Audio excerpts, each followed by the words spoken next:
कैसे कोई अपनी इमोशनल वोकैबुलरी बढ़ा सकता है? राइट, तो मैं आपके साथ भी शेयर कर दूंगा इधर कि देयर आर 9 इमोशनल नीड्स। तो पहला जो था सिक्योरिटी, सबसे बेसिक इमोशनल नीड है जो हमारी, वो सिक्योरिटी है। ठीक है। सिक्योरिटी क्या करती है हमें कि हम किस जगह पे सिक्योर फील कर रहे हैं अपने इन्वायरमेंट के साथ। फॉर एग्जाम्पल फिजिकल सिक्योरिटी कब हम फील करते हैं? हाँ। जब हमें लगता है कि मैं अपने बेड पे हूँ एंड मुझे पता है कि यहाँ पर मैं सोऊंगा और मैं सुबह उठूंगा, लाइफ में कोई टेंशन नहीं, बिकॉज दरवाजे बंद है, I am very very physically secure. ठीक है। बाहर दुनिया में बहुत बुरा हो रहा है, हर दिन हो रहा है कुछ ना कुछ बुरा, हमें फर्क नहीं पड़ रहा ना, हम तो मस्त हो रहे हैं। हाँ। फिजिकली सिक्योर है इसलिए। ठीक है। Same goes with emotional security, कि हम इमोशनली सिक्योर कब फील करते हैं? जब हमें पता है कि I have a particular person with whom I can rely on. That could be my parents, that could be my partner, that could be my friends, कुछ भी हो सकता है वो चीज़। तो इमोशनल सिक्योरिटी पहले फिगर आउट करना कि ये मेरे इमोशनल सिक्योरिटी के पॉइंट्स हैं। Second is attention. अब अटेंशन एक सिंपल सा पॉइंट आता है ना कि हम समझना इस पर्टिकुलर चीज़ को कि हमारा अटेंशन कहाँ फ्लो कर रहा है, राइट, कि किस पर्टिकुलर डायरेक्शन पे फ्लो कर रहा है और हम उसके लिए क्या कर रहे हैं। लाइफ में हर एक इंसान कहीं ना कहीं तरीके से अटेंशन को सीख कर रहा है, राइट, कुछ ना कुछ तरीके से। कोई पैसे के थ्रू घूम रहा है, कोई लस्ट के थ्रू ढूंढ रहा है, कोई पावर के थ्रू ढूंढ रहा है, कोई फेम के थ्रू ढूंढ रहा है। आप समझो कि मेरा कहाँ अटेंशन ज़्यादा डाइवर्ट हो रहा है, and there is nothing wrong about that. जब आप समझोगे तो उसको एक बेटर तरीके से चैनलाइज करना स्टार्ट करोगे। First figure out that particular, मुझे अटेंशन किस चीज़ से चाहिए, किस चीज़ से चाहिए, बिल्कुल, ताकि आप उसमें इंपल्सिव ना हो इवेंचुअली। क्योंकि क्या होता है कि मुझे लग रहा है कि मुझे पैसे का अटेंशन चाहिए, ठीक है, क्या बुरी बात है इसमें, लेकिन अगर आपको लग रहा है कि अच्छी बात भी नहीं, इतना पैसे के पीछे नहीं भागना चाहिए, समय आपका दिमाग ये भी कह रहा है, फिर लोग आपको ये बोल रहे हैं कि पैसे का बहुत ग्रीड हो गया तुम में, वॉट एवर, तो दिमाग बोलेगा करना भी है और नहीं भी करना है, आप एक इंटरनल कॉन्फ्लिक्ट में फंस गए। तो समवेयर आप जब इग्नोर करते रहोगे, 5 दिन इग्नोर करोगे, 6ठे दिन वो फट कर बाहर निकलेगा। अगेन आप उसमें इंपल्सिव रिएक्ट करोगे, कुछ बहुत स्ट्रॉन्ग, कुछ बहुत पैसे वाला कुछ खरीद लोगे या कर लोगे या दिखा दोगे, वॉट एवर। तो again will act in that particular way, that is security attention. Third is control, कि कंट्रोल हम किस चीज़ में चाहते हैं और कहाँ पर हमारा ध्यान, अटेंशन, फोकस का कंट्रोल जा रहा है, राइट। जैसे एक सिंपल सा चीज़ है कि हम कंट्रोल ढूंढते हैं लाइफ में अपनी ना, कि मेरी कंट्रोल का एस्पेक्ट, जो पैरामीटर हम कंट्रोल की बात करते हैं, किस चीज़ों को हम कंट्रोल करना चाहते हैं। कुछ चीज़ें हमारे कंट्रोल में होती है, कुछ चीज़ें कंट्रोल में नहीं होती है। अब फॉर एग्जाम्पल हम उन चीज़ों पर ज़्यादा फोकस करना स्टार्ट कर दे जो हमारे कंट्रोल में नहीं है, rather than focusing on the things जो कंट्रोल में है, तो हम ज़्यादा फ्रस्ट्रेटेड, स्ट्रेस्ड रहेंगे। एंड सेम गोज अदरवाइज, कि हम उन चीज़ को समझ जाए कि ये चीज़ें मेरे कंट्रोल में और ये चीज़ें नहीं है, तो again I will be much more in sync, much more at peace, उसको एक बेटर तरीके से चैनलाइज करना स्टार्ट कर देंगे। तो ये इंपॉर्टेंट चीज़ है। Third is control, emotional need. Fourth is meaning and purpose, right. अब ये बहुत इंपॉर्टेंट चीज़ है, मीनिंग, कि हमारी लाइफ का मीनिंग क्या है, what is the core value that I want to build my life with. जैसे आप काम कर रहे हो, आप बुक लिख रहे हो, क्यों लिख रहे हो बुक?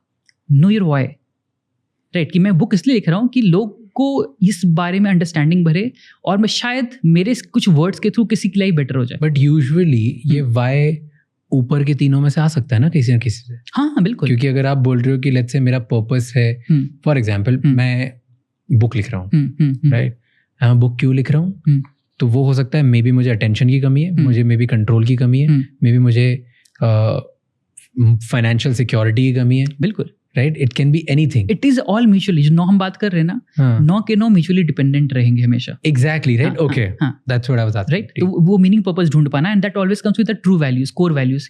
कौन सी कोर वैल्यूज मुझे ड्राइव करती है, ताकि हम उस तरफ अटेंशन डालें, समय डालें, जो हम अटेंशन की बात करें कंट्रोल डालें, ताकि हम बेटर तरीके से अपनी लाइफ को बिल्ड करें। अब अगर मीनिंग और पर्पस नहीं होगा लाइफ में, तो हम बहुत सारी चीजें कर रहे होंगे लाइफ के साथ, बट कोई हमें सेटिस्फाई नहीं कर पाएगा, राइट। कि पैसे बहुत कमा लिए, बट पैसे के साथ करना क्या पता ही नहीं मुझे, मैं तो बस कमा रहा था ताकि दुनिया को दिखा सको मेरे पास बहुत पैसे हैं, बट मुझे खुद नहीं, मुझे खर्च नहीं करना है, ना मुझे कपड़े खरीदने, ना मुझे घूमना है, बस पैसे इकट्ठे हो रहे, no meaning and purpose in that particular thing, right. Next is privacy. Again privacy का मतलब कि हम अपनी लाइफ को कितना अपने में कंटेन्ड करके रख रहे हैं और कितना शेयर कर रहे हैं उस पर्टिकुलर एस्पेक्ट पे। We human beings are social animals, that means हम ऑब्वियसली चाहेंगे कि हम कुछ चीज़ें शेयर भी करें, कुछ चीज़ें डिस्कस भी करें, एक पॉइंट ऑफ सोसाइटी में एक पर्टिकुलर पॉइंट बिल्ड करें, लेकिन कितना? Overdo, you are in problem, underdo, you are in problem. तो वही पॉइंट, कितना प्रिवेसी आप मेंटेन करना चाहते हो उस पर्टिकुलर चीज़ पे। अगला आता है कम्युनिटी, कि again like I mention social animal वाली चीज़, कि हर एक इंसान एक पर्टिकुलर पॉइंट पे कुछ कम्युनिटी में एक्ट और अटैच होने की कोशिश कर रहा है। हम सब वही कर रहे हैं। अगर मैं एक सोसाइटी में हूँ, एक पर्टिकुलर कम्युनिटी में हूँ, तो मुझे पता है कि मुझे यहाँ फिट इन करना पड़ेगा, तभी मैं सर्वाइव कर पाऊंगा। Not the more I am trying to run away from that community norms, the more stress I will be, because मुझे कॉन्स्टेंटली रिबेल बनना पड़ेगा। तो मुझे समझना कि मैं कम्युनिटी में किस तरीके से फिट कर रहा हूँ and then choosing the right community for me. 7वां हो गया intimacy. Now intimacy not just physically, emotional intimacy. When I say emotional intimacy, इसका मतलब क्या हुआ कि जहाँ पे आप इमोशनली किसी के साथ वल्नरेबल कनेक्ट हो सको, जिनके साथ आप डेप्थ में बातें कर सको। And that emotional intimacy what it does really इसकी हमारे साथ वो एक ऐसा बॉन्ड क्रिएट कर आता है जहाँ पे हम वल्नरेबल हो सकते हैं, अपने इमोशंस की बात कर सकते हैं, एक अनब्रेकेबल बॉन्ड क्रिएट कर सकते हैं, एक नॉन जजमेंटल स्पेस क्रिएट कर सकते हैं। Again that really feels like home and again it also connect to security, emotional security, right. तो वो एक पर्टिकुलर पॉइंट वहां से आता है, इमोशन, राइट, इंटीमेसी। अगला है स्टेटस।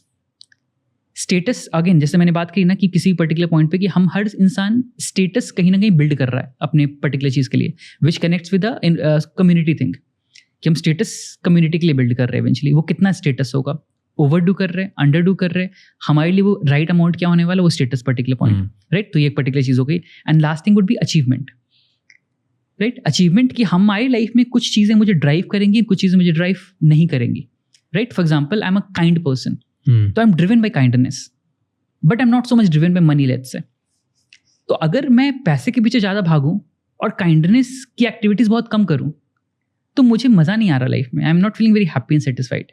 बट वही काम मैं पैसे भी कमा रहा हूँ, बट साथ साथ मैं हर हफ्ते एनजीओ चला जाता हूँ, बच्चों की मदद कर देता हूँ, शेल्टर में कुछ दे देता हूँ, किसी पेट्स को, एनिमल्स के साथ कुछ डिस्ट्रीब्यूशन कर देता हूँ, हेल्प कर देता हूँ। I feel very happy because that's my core value and that makes you feel that I achieved something. तो स्मॉल अचीवमेंट्स, बिग अचीवमेंट्स, तो वो पढ़िए। 9 इमोशनल नीड्स हमारी। थैंक यू सो मच ये क्लिप एंड तक देखने के लिए। अगर आपको और भी ऐसी क्लिप्स देखनी है तो राज शमानी क्लिप्स चैनल को सब्सक्राइब कर लीजिए।